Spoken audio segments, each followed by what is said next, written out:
দীপের দেয়া ৪৮ ঘন্টার মধ্যে দীপকে নির্দোষ প্রমাণ করতে পারবে ঝাঁপি। সম্পূর্ণটি জানতে হলে ভিডিওটি শেষ পর্যন্ত দেখতে থাকুন। গল্পের শুরুতে দেখা যায় চিফ ভিডিও কনফারেন্সে দীপকে বলছে, আপনি যদি কিছু না করে থাকেন তাহলে আপনার বানানো কোডটা কিভাবে অ্যাক্টিভেট হলো মিস্টার সরকার। দীপ তখন বলে, আমি জানি না স্যার, আমি কিচ্ছু জানি না। চিফ বলে, আপনি সব জানেন, আপনি জেনে শুনে আমাদের শত্রু দেশে ক্রিমিনালদের হাতে এই কোডটা তুলে দিয়েছেন। দীপ বলে, আপনি বিশ্বাস করতে পারেন আমাকে, আমি সত্যি কিছু জানি না। উনি একটা অফিসার দীপকে বলে, মিস্টার দীপদার্ক সরকার, সামনে চিফ আছেন, আপনি এত অন্যায় করার পরেও আপনি নিজেকে ডিফেন্ড করে চলেছেন।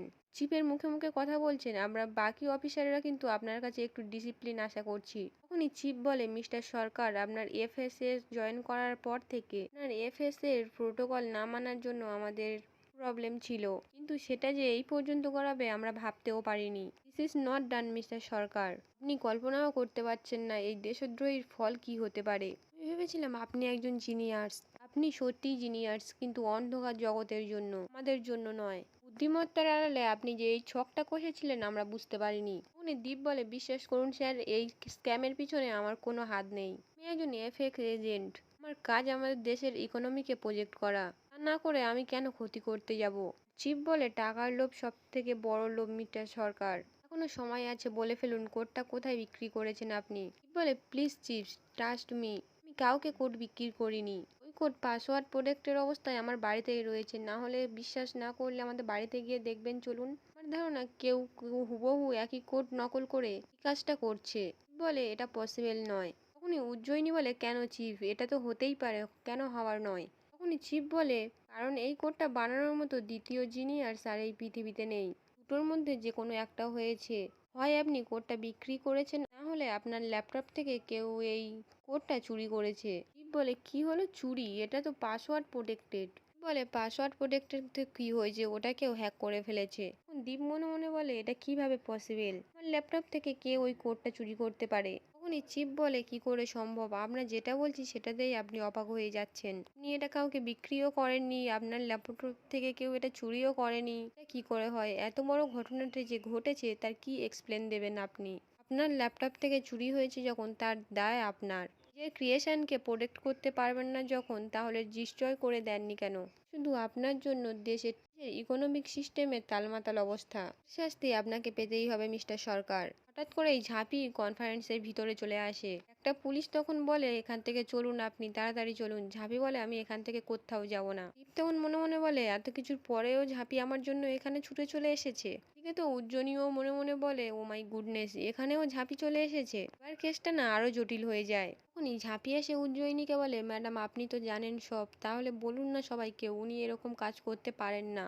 ঝাঁপি তখন স্ক্রিনের দিকে লক্ষ্য করে প্রশ্ন করে, স্ক্রিনে উনি কে। তখন একটা অফিসার ঝাঁপিকে প্রশ্ন করে, হু আর ইউ। ঝাঁপি তখন বলে, ঝাঁপি সরকার, দীপ্তার্ক সরকারের স্ত্রী। হঠাৎ করেই তখন চিফ বলে, প্রাক্তন স্ত্রী, আপনি এখানে কেন এসেছেন। ঝাঁপি বলে, আমি এসেছি ওখানে ওকে নির্দোষ প্রমাণ করতে, কারণ ও কিছু করেনি। চিফ তখন বলে, আপনার বিশ্বাস দিয়ে আমাদের কিছু যায় আসে না। ঝাঁপি বলে, সত্যিতে তো যায় আসে, এটাই সত্যি যে আমার স্বামী নির্দোষ। চিফ তখন বলে, আপনি এত শিওর হলেন কি করে। আপনি তখন বলে, হচ্ছি কারণ একজন স্ত্রী তার স্বামীকে সব থেকে ভালো করে চেনে, এটা বর্তমানে হোক বা প্রাক্তন।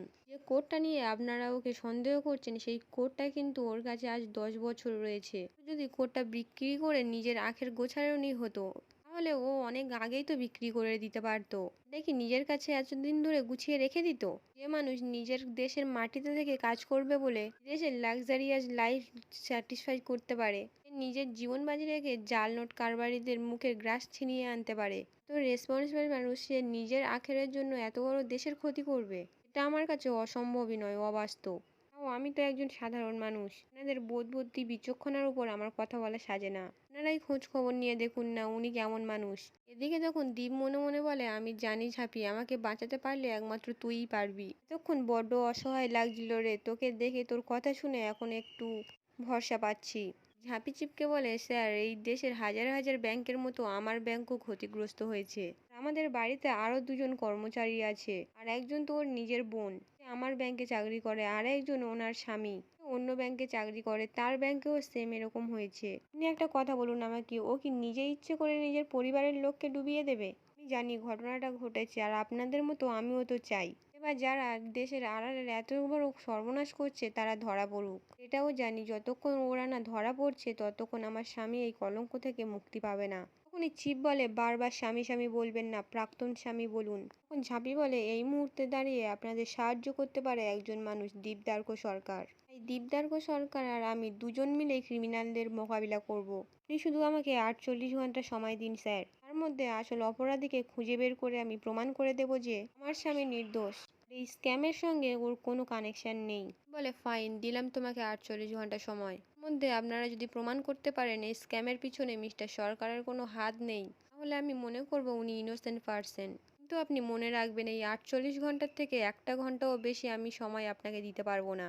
টাকার ফ্লো আটকানোর জন্য হয়তো গোটা দেশের সমস্ত ব্যাংকের অ্যাকাউন্ট আমাদেরকে বন্ধ করতে হবে। এটা আমরা কিছুতেই করতে চাইছি না। এই 48 ঘন্টার মধ্যে যে করেই হোক এই স্ক্যামটা বন্ধ করার চেষ্টা করো। যদি না করতে পারেন তাহলে। তখনই ঝাঁপি বলে, পারবো স্যার, আমাদের পারতেই হবে। তখনই চিফ ভিডিও কনফারেন্স কেটে দেয়। তখন ঝাঁপিকে বলে, তুই আমার জন্য যা করেছিস না ঝাঁপি, কিচ্ছু বলার নেই, এর জন্য কোনো থ্যাংক ইউই যথেষ্ট নয়। ও থ্যাংক ইউ সো মাচ ঝাঁপি। না নিজেও জানি না এত বড় স্ক্যাম কি করে হলো। কিভাবে হোক আমাদেরকে এটা থামাতে হবে। আমাদের না এখন থেকে কাজ শুরু করতে হবে। বলে, তার আগে বলো তো উনি কে? বলে, উনি ব্যাংক অথরিটির একজন অফিসার। বলে, উনি একজন অফিসার? তা অফিসার যখন ওরকম অন্ধকারে মুখ লুকিয়ে বসেছিলেন কেন? এখানে যারা ছিলেন তারাও তো অফিসার, তারা তো আমাদের সামনে দিব্যিই বসেছিলেন, তাহলে উনি ওরকম মুখ বন্ধ করেছিলেন কেন? উনি উজ্জয়িনী বলে, ঝাঁপি, অনেক সময় অনেক অফিসার্সদের এক্সট্রা সিকিউরিটির প্রয়োজন হয়, অনেক সময় এরা আড়াল থেকে কাজ করে, এতে তোমার কি প্রবলেম বলো তো? বলে, ম্যাডাম। তখনই দীপ বলে, ঝাঁপি শোন, ওনার বিষয়ে খুঁটিয়ে জানার আগে থেকে আমাদের এখন দোষীদেরকে খোঁজা দরকার। আমাদের হাতে 48 ঘন্টা সময় আছে, এর মধ্যে যা করার করতে হবে। জয়িনী বলে, দীপবাবু আপনি কোর্টটাকে ধ্বংস করবেন কিভাবে আমি বুঝতে পারছি না। তার আগে তো কোর্টটাকে খুঁজে বের করতে হবে। দীপ বলে, তার উপায়ও আমার কাছে আছে ম্যাডাম। দেখুন ম্যাডাম, এটা যদি আমার বানানো কোড হয় তাহলে সেটা একবার ইউজ হবে, সেটা আমি সেভাবেই সেভ করেছিলাম। আর এটাই একমাত্র উপায় এই স্ক্যামটাকে বন্ধ করা। সবটা বুঝিয়ে বলছি। তার আগে আমার দরকার একটা হোয়াইট বোর্ড আর মার্কার। উনি উজ্জয়িনী সৈনিকে ডেকে বলে, এখানে একটা মার্কার আর সাদা বোর্ড তাড়াতাড়ি নিয়ে এসো। তারপর তো দীপ সমস্তটা ভালো করে বুঝিয়ে বলে ঝাঁপি আর উজ্জয়িনীকে। তারপর বেশ কিছুক্ষণ সময় কেটে যায়। উজ্জয়িনী দীপকে বলে, চলুন এবার সময় নষ্ট না করে অপারেশন শুরু করা যাক। দীপ ঝাঁপিকে বলে, অপারেশন তোর ব্যাংক থেকে শুরু হবে ঝাঁপি, এক্ষুনি ফোন করে ব্যাংক খালি করতে বল। কারোর সামনে কিন্তু এই অপারেশন চালানো রিস্ক। এবার যদি স্ক্যামাররা জানতে পেরে যায় ওরা কিন্তু অ্যালার্ট হয়ে যাবে, রিস্কি, সব শেষ হয়ে যাবে। তারপর কিছুক্ষণ পরেই ওরা ব্যাংকে চলে গিয়ে কাজ শুরু করে। দীপ বলে, যাক, ভাইরাস ইনস্টলেশন কমপ্লিট। হলো সব থেকে ক্রিটিক্যাল এবং ভাইটাল কেস, সিকিউরিটি ওয়েট করা। আমি জানি না এটা পসিবল হবে নাকি। তখন ঋষভ বলে, দীপদা আপনি একদম চিন্তা করো না, সব হয়ে যাবে দেখো। তখনই ফেল দেখায়। দীপ বলে, আমি এই ভয়টাই পাচ্ছিলাম, ওদের সিকিউরিটি বিশাল স্ট্রং, করা কঠিন হয়ে যাবে, আর সেটাই তো হচ্ছে। ঋষভ বলে, দীপদা তুমি আর একবার ট্রাই করো না। বারবার চেষ্টা করার পর কিন্তু শেষমেশ পেয়েই যায়। ঋষভ বলে, দীপদা একটা নাম্বার দেখাচ্ছে, দেখো এটা কি ওদের নাম্বার নাকি? বলে, না না, আমার ধারণা এটা কারণ অ্যাকাউন্ট নাম্বার হবে, তাই না? বলে, এটা হলো সেই অ্যাকাউন্ট নাম্বার যেটার সঙ্গে মাদারবোর্ডটা কাউন্টেড।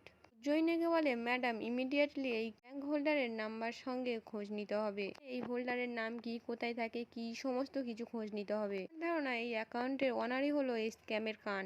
বলে, দাঁড়াও দীপদা, এইটা যদি স্ক্যামের কান হলো তাহলে মাথাটা কে? বলে, কান টানলেই মাথা আসবে ঋষভ। সমস্ত স্ক্যানারদের অনেক হ্যান্ডেলের থাকে, মানে যারা যাদের নিজস্ব অ্যাকাউন্ট ভাড়ায় দেয়। আমার মনে হয় এটা সেরকমই একটা অ্যাকাউন্ট। জয়িনী বলে, আচ্ছা ঠিক আছে, আমি হায়ার অথরিটির সঙ্গে কথা বলছি। বলে তো উজ্জয়িনী ছবি নিয়ে ওখান থেকে চলে যায়। অপরদিকে চিপের ফোনে ফোন করে বলে, good morning chief, Malay speaking.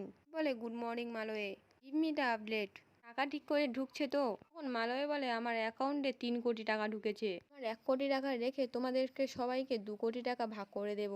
তখন বলে, ভেরি গুড, আমি খুব প্রসন্ন হলাম, তোমার জন্য অপেক্ষা করব। বলেই চিপটা ফোন কেটে দেয়। ওদিকে সোহিনী দীপকে এসে বলে, ম্যাডাম আপনাকে কেবিনে ডেকেছে, হয়তো কোনো লিপ পাওয়া গেছে। তখন ঝাঁপিকে বলে, চল। তখন সোহিনী বলে, ম্যাম আপনাকেই শুধু ডেকেছে, ওনাকে নয়। আপনি বলে, আশ্চর্য তো, আমি গেলে অসুবিধাটা কোথায়? আমি আরও একসঙ্গে মিলেই তো কাজটা করছি, যাবো না বললেই হলো, আমি ভেতরে ওর সঙ্গেই যাব। তখন দীপ মনে মনে বলে, আমি জানি ঝাঁপি, তুই ভেতরে না গেলে মনে মনে খুব কষ্ট পাবি। আর মন বলছে এফ রিলেটেড কোনো ইনফরমেশন দেবে, ওই জন্য আমাকে একাই ডাকছে, তাই তোকে যেতে না করছে। আমারও যে কোনো উপায় নেই রে। অপরদিকে দেখা যায় ঝাঁপি ইনকাকে বলছে, কার সঙ্গে তুমি খুচরো পয়সার বিপ্লব নিয়ে কথা বলছিলে? ইনকা বলে, আমি আমার মায়ের সঙ্গে কথা বলছিলাম এই দ্বীপের অ্যারেস্ট হওয়া নিয়ে। ঝাঁপি বলে, আমার সন্দেহ যদি ঠিক হয়, তুমি যদি ম্যাডাম এক্স হও, তাহলে এই কোট চুরিটা তুমিই করেছো। আজকের এপিসোডটি এখানেই শেষ হয়ে যায়। আপনাদের কি মনে হয়, ঝাঁপি কি ম্যাডাম এক্সকে সকলের সামনে নিয়ে আসতে পারবে? তাহলে কমেন্টে জানাবেন।